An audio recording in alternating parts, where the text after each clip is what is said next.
आगे का देखते हैं। 2021-22 के दौरान जैव अर्थव्यवस्था में 14.1% की बढ़ोतरी। अर्थव्यवस्था की भावी विकास में जैव अर्थव्यवस्था की भूमिका एवं योगदान को देखते हुए विज्ञान एवं प्रौद्योगिकी मंत्रालय के biotechnology institute research association council यानी कि बिराक ने वर्ष 2022 की अपनी रिपोर्ट जारी की है। इंडिया बायो इकोनॉमी रिपोर्ट किसने जारी की है? बिराक ने। ठीक है। अर्थव्यवस्था के लिए बायोटेक सेक्टर के योगदान से संबंधित आंकड़े दिए गए हैं। इसमें देश की जैव अर्थव्यवस्था का आकार 2020 में $70 अरब था, जो 2021 में बढ़ के $80 अरब से अधिक हो गया है। और इसमें जो वृद्धि दर्ज की गई है 2021 में वो है 14.1% की। ये रिपोर्ट इम्पॉर्टेंट हो जाती है। ठीक है। 2025 तक जैव अर्थव्यवस्था का आकार $150 अरब हो जाने तथा 2030 तक $300 अरब हो जाने से अधिक होने का मतलब इसमें अनुमान लगाया गया है। वर्ष 2021 के दौरान जैव अर्थव्यवस्था का औसत उत्पादन, दैनिक उत्पादन जो था वो $219 मिलियन रहा, जिसे पूरे वर्ष के दौरान यह योगदान $80 अरब रहा। कितना प्रति जो दैनिक उत्पादन कितना हो गया? $219 मिलियन। प्रतिदिन औसत कम से कम 3 स्टार्टअप की स्थापना 2021 के दौरान हुई। स्टेटमेंट्स में पूछ सकता है इस तरह के क्वेश्चन। इससे पूरे वर्ष 2021 के दौरान टोटल कितने स्टार्टअप हो गए हैं? 1128। ठीक है, इतना काफ़ी है। और इसमें ये बोला गया है कि 2025 तक 10,000 से अधिक इस स्टार्टअप हो जाने की संभावना है। नेक्स्ट है मार्च 2022 के अंत में भारत पर विदेशी ऋण। तो पहले तो मंत्रालय देख लीजिए। वित्त मंत्रालय के आर्थिक मामलों के विभाग की विदेशी ऋण प्रबंधन इकाई ने ये रिपोर्ट जारी की है। 28वां संस्करण है इसका। ठीक है। मार्च 2022 के अंत में भारत पर कुल विदेशी जो ऋण है वो $620 अरब का है। और 2021 में कितना था? $573.7 अरब था। ठीक है, बस इतना काफ़ी है। और इसमें 47 अरब की या फिर ये कहिए कि 8.2% की वृद्धि हुई है। ठीक है, इतना काफ़ी है। इसमें ये चार्ट देख लीजिए। कुल विदेशी ऋण $620 अरब है। दीर्घकालिक जो है वो 499 है। कुल विदेशी ऋण में दीर्घकालिक ऋण का भाग 80% है। अल्पकालिक 121% है। 121 अरब है। ठीक है। और एक चीज़ ये देख लीजिए, ये चीज़ कि जो हमारे ऋण हैं उसमें कितना भाग है। तो डॉलर का कितना हो गया? सबसे ज़्यादा है 53%। फिर रुपए का हो गया है 31%। ठीक है। फिर उसके बाद SDR का है 6.6%। फिर येन का है एंड देन यूरो का है। क्रॉस कंट्री परिप्रेक्ष्य में भारत का विदेशी ऋण मामूली है, जो विश्व स्तर पर 23वें स्थान पर है। विभिन्न ऋण भेद्यता संकेतकों के संदर्भ में भारत की स्थिति निम्न और मध्यम आय वाले देशों की तुलना में एक समूह के रूप में और उनमें से कई से तो व्यक्तिगत रूप से भी बेहतर थी। ठीक है, ये हो गया, ये हमने देख लिया है। ठीक है। और मार्च 2022 के अंत में देश में आरक्षित विदेशी मुद्रा कोष कुल विदेशी ऋण 97.8% है। ठीक है।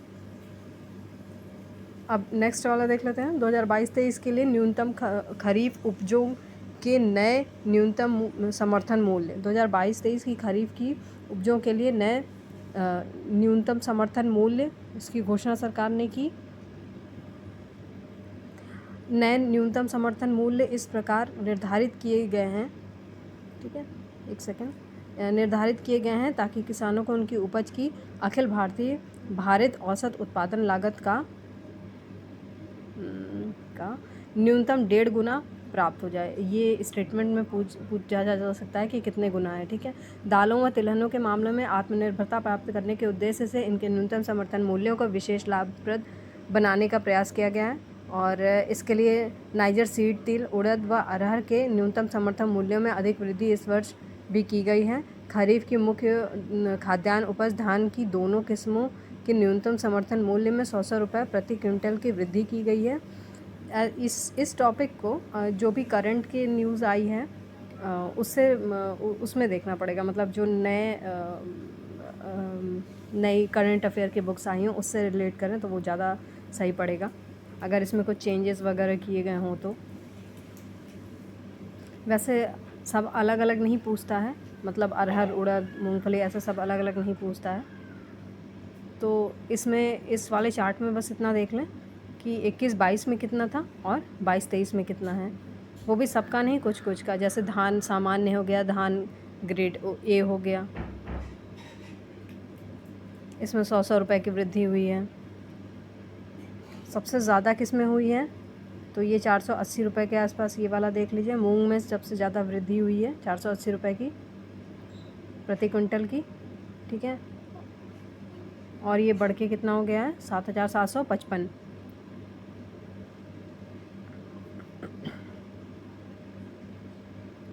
ये लाइन देख लीजिए, खरीफ उपजों के लिए 2022-23 के लिए नए न्यूनतम समर्थन मूल्यों की घोषणा करते हुए दूरगामी महत्व की एक संस्तुति केवल लघु एवं सीमांत किसानों से ही धान की खरीद करने की कृषिगत लागत एवं मूल्य आयोग ने की है, ठीक है। और सरकारी गोदामों में सरप्लस स्टॉक तथा लगातार बढ़ती हुई खाद्य सब्सिडी की समस्या से निपटने के लिए सरकारी खरीद को असीमित न रखने की संस्तुति आयोग पहले भी करता रहा है, ठीक है। इतना काफ़ी है इसमें। नेक्स्ट है 2021-22 में देश में टेलीफोन कनेक्शनों पर ट्राई की रिपोर्ट, ठीक है। ये इम्पोर्टेंट हो जाता है क्योंकि इससे रिलेटेड क्वेश्चन आ चुके हैं, प्री में भी आ चुके हैं, ठीक है। तो सबसे पहले लाइन तो यही है कि देश में टेलीफोन कनेक्शनों की संख्या में भारी गिरावट दर्ज की गई है 21-22 में, ठीक है। ट्राई के आंकड़ों के अनुसार 21-22 के अंत में देश में टेलीफोन कनेक्शनों की कुल संख्या 116.69 करोड़ थी, जो 2021 के अंत में 120 करोड़ थी, ठीक है। और जो 120 थी अब वो घट के 116 हो गई है, ठीक है। इस प्रकार टेलीफोन कनेक्शनों की संख्या में 3.34 करोड़ की गिरावट दर्ज की गई है, ठीक है। और अलग अलग नहीं पूछेगा, ये इम्पोर्टेंट नहीं है कि वायरलेस है या वायर लाइन टेलीफोन का कितना कितना, ये नहीं पूछेगा। अब इस वजह से देश में मतलब कनेक्शनों की संख्या में गिरावट आई है, इस वजह से टेली डेंसिटी में भी गिरावट आई है, ठीक है। देश में जो टेली डेंसिटी थी 2022 के अंत में कितनी थी, 84.88% थी। टेली डेंसिटी से मतलब हम इसे क्या समझते हैं तो प्रति 100 व्यक्तियों पर टेलीफोन कनेक्शनों की संख्या से है। तो ये कितनी थी 88.17 थी, अब ये 80 घट करके 84.88 हो गई है। तो इसके अलावा कनेक्शनों में, टेलीफोन कनेक्शनों में शहरी कनेक्शनों का भाग जो 55.26 था से घट करके मामूली बढ़त हुई है, इसमें 55.45 हो गया है, ठीक है। शहरी कनेक्शन तो प्लस दिखा रहा है और ग्रामीण क्षेत्रों में क्या हुआ है, मामूली घट कर कुछ घट गया है। तो ग्रामीण क्षेत्रों में माइनस हुआ है और शहरी क्षेत्रों में प्लस हुआ है, ठीक है, मामूली बढ़त हुई है, ठीक है। तो टेलीफोन कनेक्शन में शहरी कनेक्शन, जो शहरी कनेक्शन है वो कितना है 64.71 करोड़, यानी आप 64 है 65 मान लीजिए, 65 करोड़ थी, ठीक है। और वहीं ग्रामीण कनेक्शन की संख्या 52, ठीक है। यानी कि शहरी जो कनेक्शन है, टेलीफोन कनेक्शन है वो ज़्यादा है ग्रामीण कनेक्शन की तुलना में। टेली डेंसिटी शहरी क्षेत्र में 134% था तथा ग्रामीण क्षेत्र में 58% है, मतलब कितना ज़्यादा डिफरेंस है, कहाँ 134 और कहाँ 58। सर्वाधिक टेली डेंसिटी कहाँ पे है, दिल्ली में है, और सबसे कम कहाँ पे है, बिहार में है, ठीक है। ओके, ठीक है।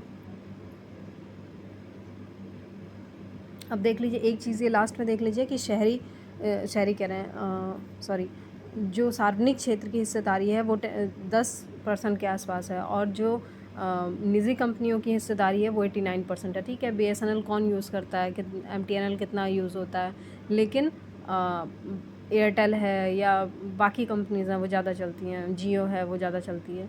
मार्च 2022 के अंत तक देश की सबसे बड़ी मोबाइल सेवा प्रदाता रिलायंस जियो, ठीक है, और दूसरे स्थान पर एयरटेल।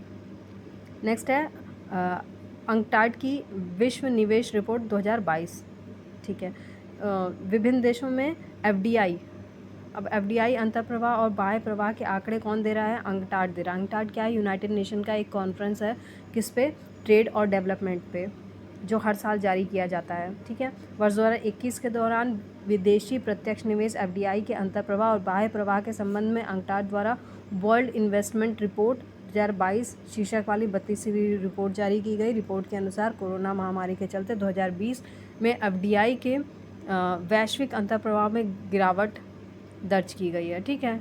कोरोना था इस वजह से FDI वगैरह ज़्यादा नहीं यूज़ हुआ, और 2021 में इसमें 64% की वृद्धि हुई है, ठीक है। 2020 में गिरावट हुई है FDI जो अंतर्प्रवाह है, वैश्विक अंतर्प्रवाह, और 2021 में 64% की वृद्धि हुई है। रिपोर्ट के अनुसार 2021 में कुल मिलाकर ये कितना था, 1583 अरब डॉलर था, ठीक है। बहुत ज़्यादा डीप में नहीं जाएंगे, ऊपर ऊपर रहेंगे, ठीक है। रिपोर्ट के अनुसार 2021 में 1583 अरब डॉलर के FDI के कुल अंतर्प्रवाह में 746 अरब डॉलर का अंतर्प्रवाह विकसित देशों में और 800 के आसपास विकासशील देशों में हुआ, यानी कि विकासशील देशों में ज़्यादा हुआ अंतर्प्रवाह, ठीक है। अंकटाड की रिपोर्ट के अनुसार, ये भारत वाला देख लीजिए, भारत में 2021 में FDI का अंतर्प्रवाह 45 अरब डॉलर रहा है, जो 2020 में प्राप्त किए गए 64 अरब डॉलर की तुलना में 30% कम है, ठीक है। और FDI अंतर्प्रवाह के मामले में भारत का स्थान 2021 में कितना था, 7वां था, और अब कितना, और 2020 में कितना था, 8वां था, ठीक है। बढ़त हुई है स्थान में। वर्ष 2022 की वर्ल्ड इन्वेस्टमेंट रिपोर्ट के अनुसार 2021 में FDI का सर्वाधिक, ठीक है, सबसे ज़्यादा अमेरिका में हुआ, ठीक है, 367 अरब डॉलर अमेरिका में, जबकि चीन और फिर उसके बाद हांगकांग थर्ड नंबर पे। अमेरिका सबसे ज़्यादा FDI अंतर्प्रवाह हुआ है, then China and then Hong Kong, ठीक है।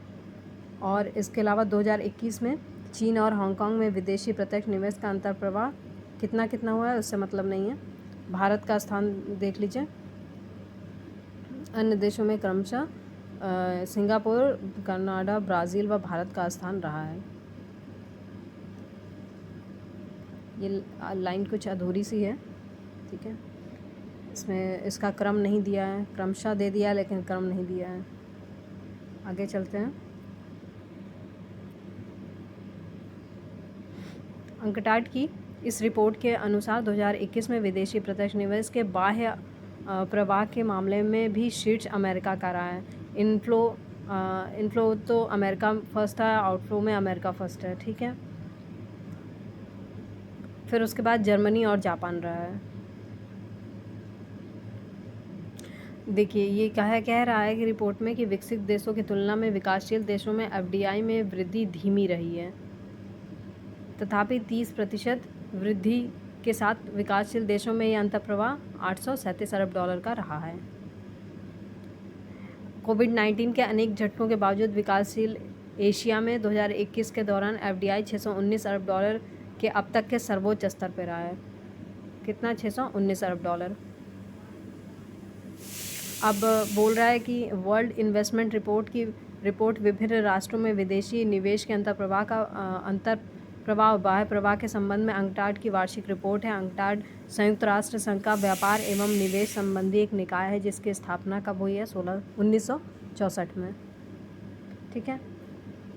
अब ये लिस्ट देख लें। लिस्ट क्या कह रही है कि भारत में विदेशी प्रत्यक्ष निवेश के संबंध में तथ्य, ठीक है, और मंत्रालय कौन सा है, वाणिज्य और उद्योग मंत्रालय। तो भारत में विदेशी प्रत्यक्ष निवेश के पहले 5 स्रोत सबसे ज़्यादा इंपॉर्टेंट हो जाता है। सिंगापुर है, अमेरिका है, मॉरिशस है।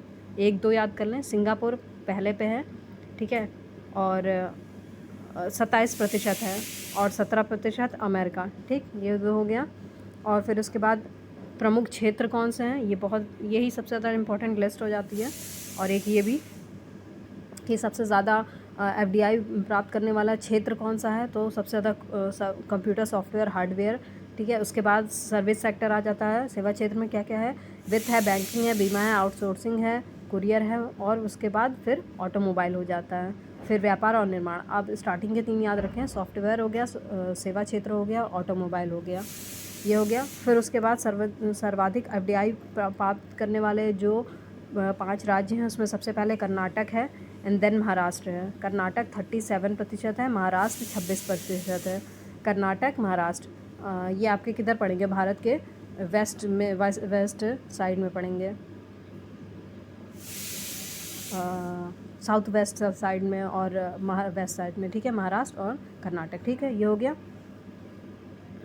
ये नीचे क्या लिखा है, उद्योग एवं वाणिज्य एवं उद्योग मंत्रालय की 28 जुलाई 2022 की विज्ञप्ति के अनुसार 2021-22 के दौरान 101 देशों से विदेशी प्रत्यक्ष निवेश भारत को प्राप्त हुआ, जबकि 2020-21 में 97 थी। टोटल बताया कितने कितने देशों से प्राप्त हुई है, 97 से बढ़ के 101 हो गया है, ठीक, यहाँ तक हो गया। नेक्स्ट है खाद्य सुरक्षा अधिनियम के मामले में राज्यों का प्रदर्शन सूचकांक, ये भी बहुत इंपॉर्टेंट हो जाता है। तो विभिन्न राज्यों व केंद्र शासित क्षेत्रों में खाद्य सुरक्षा अधिनियम के कार्यान्वयन से एवं विभिन्न सुधार पहलों की स्थिति पर आधारित NFSA के लिए राज्य रैंकिंग सूचकांक केंद्रीय उपभोक्ता कार्य, खाद्य और सार्वजनिक वितरण वस्त्र और उद्योग मंत्री श्री पीयूष गोयल द्वारा राज्यों के खाद्य मंत्रियों के सम्मेलन में जारी की गई। तो पहले तो ये देख लीजिए कि state ranking in index for NFSA, ये ठीक है, ये याद रहेगा। फिर ये सूचकांक राज्यों और राज्य में केंद्र शासित सब हैं, ठीक है। आगे देख लेते हैं। 3 स्तंभ पर आधारित है, इसमें 3 स्तंभ हैं, ठीक है। 3 स्तंभ क्या क्या हैं, NFSA कवरेज, लक्ष्यीकरण और अधिनियम के प्रावधान, ठीक, पहला ये हो गया। फिर डिलीवरी प्लेटफॉर्म, और तीसरा है पोषण संबंधी पहल। तुलना के लिए सामान्य श्रेणी के राज्यों तथा हिमालयी राज्यों सबको अलग अलग रैंकिंग दी गई है, ठीक है। हम डायरेक्ट ये देखेंगे, ये ठीक है लिस्ट। तो ओडिशा इसमें पहले पे है, सामान्य श्रेणी के राज्य केंद्र शासित, ठीक है। तो पहले नंबर पे उड़ीसा है और दूसरे नंबर पे उत्तर प्रदेश है। अब यूपी स्पेशल के लिए ये इंपॉर्टेंट हो जाता है कि दूसरे नंबर पे हैं, और आंध्र प्रदेश है, ठीक है। उड़ीसा, उत्तर प्रदेश, आंध्र प्रदेश, ठीक है। उड़ीसा, उत्तर प्रदेश, आंध्र प्रदेश, 3 याद रखेंगे। और अगर आप जिस भी स्टेट के हैं अपना स्टेट के हिसाब से याद कर लें। श्रेणी और विशेष श्रेणियों में जो पूर्वोत्तर, हिमालयी और द्वीपीय क्षेत्र हैं उसमें कौन है, त्रिपुरा फर्स्ट पे है, फिर हिमाचल प्रदेश है। त्रिपुरा, हिमाचल प्रदेश, पहला दूसरा याद कर लें, त्रिपुरा, हिमाचल प्रदेश, ठीक है। नेक्स्ट है चैनलिसिस के ग्लोबल क्रिप्टो एडॉप्शन इंडेक्स 2021 में भारत 21वें स्थान पर है, ठीक है। क्रिप्टो एनालिटिक्स फर्म, कौन सा फर्म है, चैनलिसिस, ठीक है। मई 2022 में जारी ग्लोबल क्रिप्टो एडॉप्शन इंडेक्स के आंकड़ों के अनुसार दुनिया भर के निवेशकों ने 2021 में 162.7 बिलियन का कुल क्रिप्टो लाभ प्राप्त किया है, जबकि 2020 में $32 बिलियन था। ये बढ़त देखिए कितना ज़्यादा है, कहाँ $32 बिलियन, कहाँ 162 बिलियन डॉलर। ये एक प्राइवेट फर्म है, बहुत इम्पॉर्टेंट तो नहीं है, लेकिन क्या पता क्रिप्टो से जुड़ा है तो हो भी सकता है इम्पॉर्टेंट। यह चैनलिसिस द्वारा लगातार दूसरा डेटा है। क्रिप्टो क्यूरेसी परिसंपत्तियों में इथेरियम सबसे उल्लेखनीय लाभार्थी है। रिपोर्ट में इस बात पर प्रकाश डाला गया है कि इथेरियम ने बिटकॉइन को वैश्विक स्तर पर $76.3 बिलियन से $74.7 बिलियन में कुल प्राप्त लाभ से बाहर कर दिया है। भारत लगभग 1.85 बिलियन डॉलर के वास्तविक लाभ के साथ इंडेक्स में 21वें स्थान पर है, ठीक है। और इस मामले में अमेरिका शीर्ष पर है, ठीक है। अमेरिका जो है वो शीर्ष पर है, और फिर उसके बाद यूके है। तो यूएस आ जाता है, फिर यूके आ जाता है, और हम हैं 21 स्थान पे। फिर जर्मनी भी है, फिर जर्मनी भी है, ठीक है। नेक्स्ट है भारत का 100वां यूनिकॉर्न। भारत में 1 अरब डॉलर से अधिक मूल्य वाले स्टार्टअप का आंकड़ा अप्रैल के अंत में 100 पहुंच गया है। मोबाइल विज्ञापन कंपनी इनमोबी यूनिकॉर्न का दर्जा हासिल करने वाले पहली स्टार्टअप बनी थी, ठीक है। ये पूछ सकता है कि इनमोबी की पहली स्टार्टअप कौन सी बनी थी जिसने यूनिकॉर्न हासिल किया था, तो इनमोबी। भारत का अपना 100वां यूनिकॉर्न तब मिला जब neo banking fintech portal open ने अपने मूल्य को $1 बिलियन से अधिक तक बढ़ाने के लिए नई पूंजी जुटाई। नियो बैंक ने IIFL सिंगापुर की राज्य होल्डिंग कंपनी टेमासेक अमेरिकी निवेश फर्म, ठीक है, ये इम्पोर्टेंट नहीं है, ठीक है। सब कुछ पढ़ लेने से मतलब नहीं बनता है, ये इम्पोर्टेंट नहीं है। आपको याद रखना है इनमोबी जो पहली थी यूनिकॉर्न, और उसके बाद 100वां ओपन, ठीक है। आगे है फंडिंग भारतीय स्टार्टअप इकोसिस्टम में उत्साह।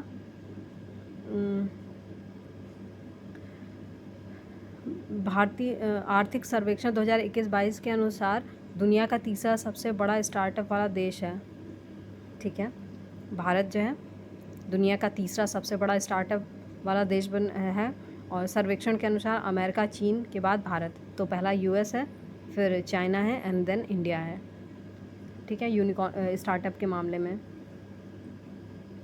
और भारत में 5 मई 2022 तक 2022 का चल रहा है, देख लीजिए, 5 मई 2022 तक 100 यूनिकॉर्न हैं जिसका मूल्यांकन इतना है। अभी तो और भी ज़्यादा हो गए होंगे, इसके लिए लेटेस्ट रिपोर्ट देखना ज़रूरी है। नेक्स्ट है सऊदी पेट्रो कंपनी अरामको बनी दुनिया की सबसे मूल्यवान कंपनी। देखिए ये मई 2022 की बात कर रहा है, ठीक है, मई 2022 का है ये। अरामको तब बनी थी। एप्पल ने दुनिया में सबसे मूल्यवान कंपनी का दर्जा खो दिया और Saudi petrol company Aramco Apple को पीछे छोड़कर दुनिया की सबसे मूल्यवान कंपनी बन गई। लेटेस्ट डेटा देखना बहुत ज़रूरी है। फिर है फोर्ब्स की हाईएस्ट पेड एथलीट की सूची। इसमें पहले नंबर पे आ जाते हैं लियोन मेसी आ जाते हैं। वो कहाँ के हैं? अर्जेंटीना के हैं, ठीक है। और इसके बाद हैं बास्केटबॉल खिलाड़ी हैं, एक हैं लेब्रोन जेम्स, ठीक है, और तीसरे पे हैं क्रिस्टियानो रोनाल्डो। ये भी लिस्ट पुरानी है, पता नहीं अभी का क्या होगा फोर्ब्स का। ये मई 2022 का है। और इस पूरी सूची में एकमात्र जो भारतीय खिलाड़ी हैं वो हैं विराट कोहली। तीनों लोग का नाम देख लीजिए, ठीक है।